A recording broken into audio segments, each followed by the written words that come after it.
But first, comparing the Trump administration to the Third Reich is apparently so 2 weeks ago. This week, in a new twist, USA Today published an editorial claiming there are alarming similarities between senior White House advisor Steve Bannon and ISIS leader Abu Bakr al-Baghdadi.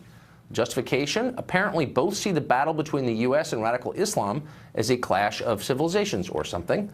We're joined now by David Mastio. He's deputy editorial page editor at USA Today. David, thanks a lot for coming on. Thanks for having me.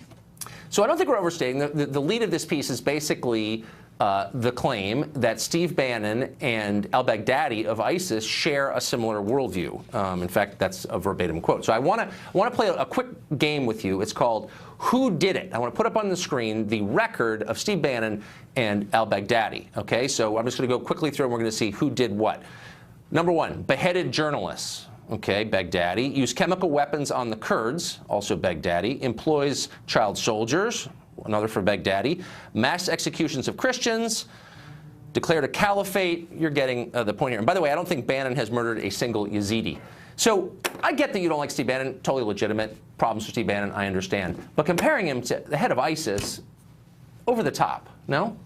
No. The problem with Steve Bannon is that he shares a dangerous idea that plays right into the hands of al-Baghdadi. Al-Baghdadi wants the war in the Middle East to be between all of Islam and all of the West. We're at war with a psychotic death cult, a fringe of the Islamic world. And Bannon agrees with Baghdadi that it is war between Islam and the West.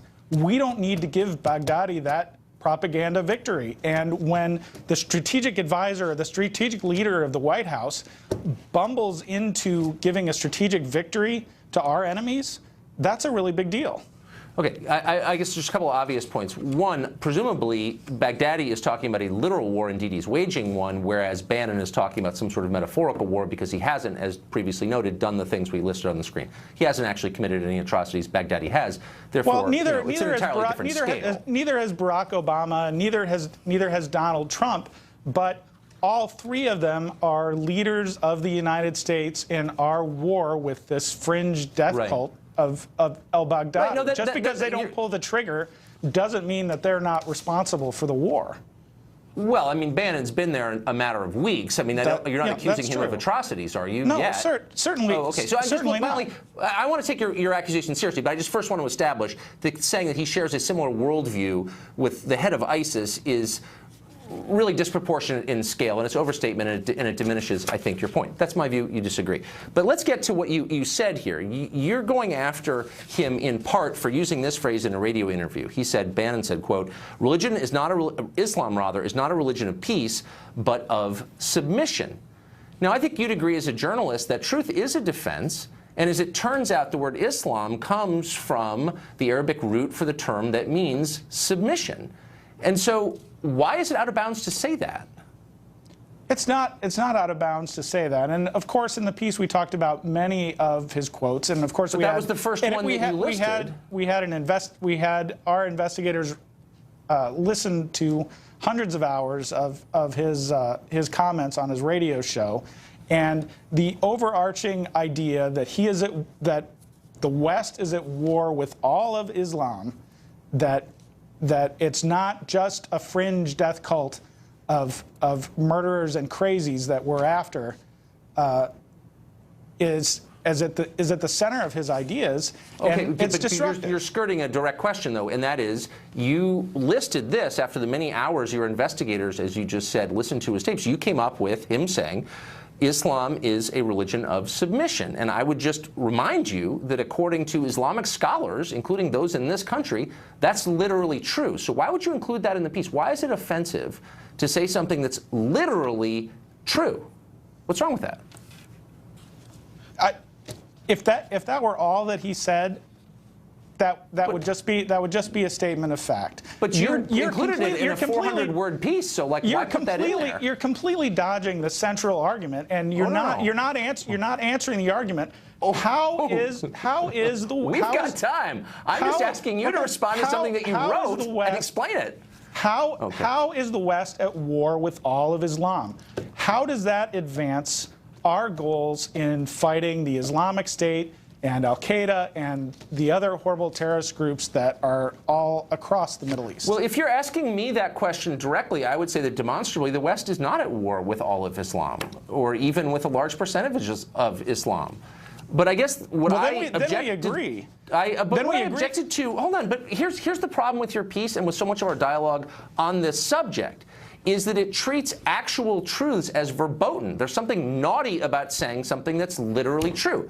And what's literally true is, as Bannon, and far be it from me to defend Bannon, I'm just telling you this is what he said, and you noted it, he described what Islam literally means. We should be allowed to say that without saying, oh, that's wrong somehow. Moreover, the truth is that ISIS is fighting what it believes is a religious war against the United States and Israel and other primarily Jewish or Christian countries. They see it in religious terms. And why is it wrong to say that out loud? Because, once again, it's true. If we had picked that one phrase and wrote an editorial about how that one phrase was horrifying... Well, you included it. You still haven't explained why, but why did you include that?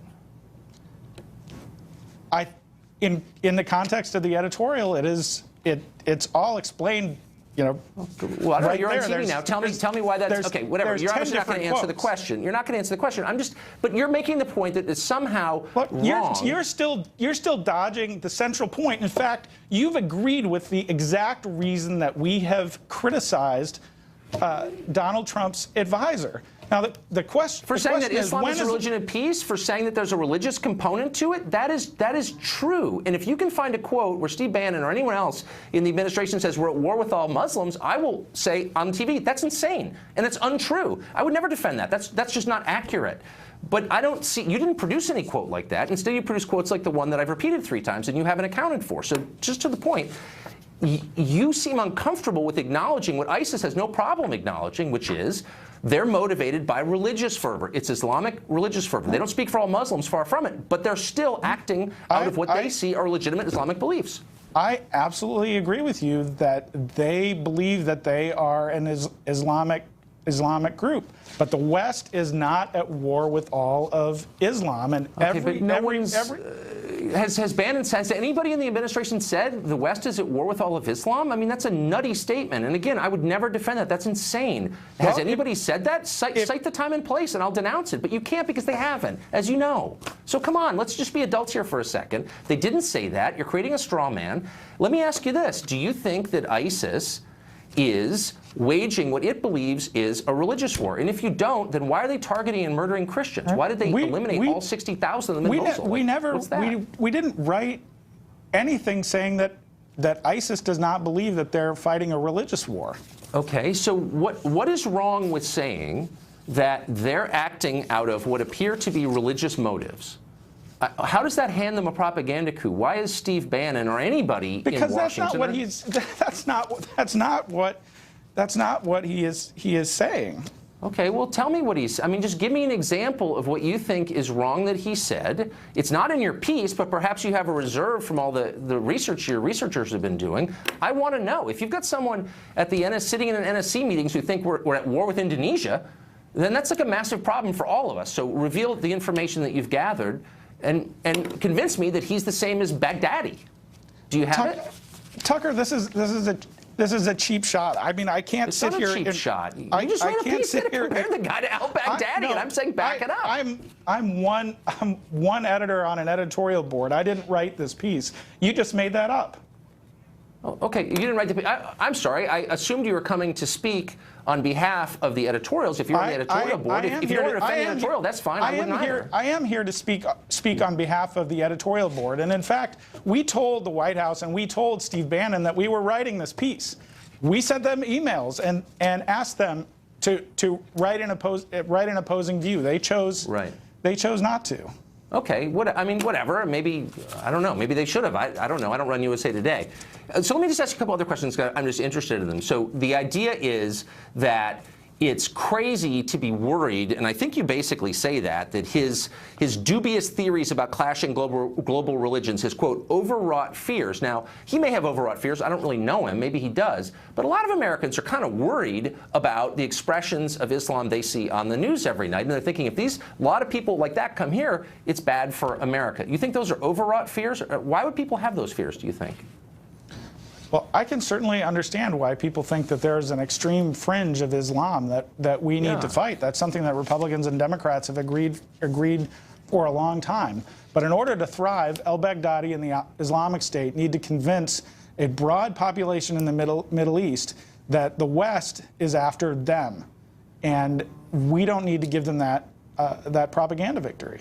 Okay, I mean, I've heard that a lot, but we've had two presidents in a row, George W. Bush and Barack Obama, both of whom, as you noted, went out of their way to say Islam is a religion of peace, we're not at war with all of Islam, and you know, they kind of repeated that message like every day for many, many years, 15 years, and yet ISIS still took over a huge portion of the Middle East, and yet they were fought back not with propaganda but with, you know, weapons. So where's the evidence that this kind of we know exactly why the Islamic State took over a big swath of the Middle East.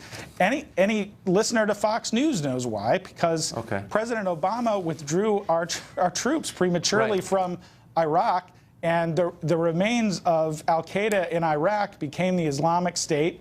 And the civil war in Syria gave them a big opportunity. So just because Barack Obama made a huge mistake is not a good reason for a new administration to come in and add some new ones. You're right. I'm just, look, and I agree with you. My only point is, it wasn't because we were insensitive that they hate us. That's all I'm saying. We're out of time. They're telling me I got to stop. David, thanks a lot for coming on. I appreciate it. Thank you for having me.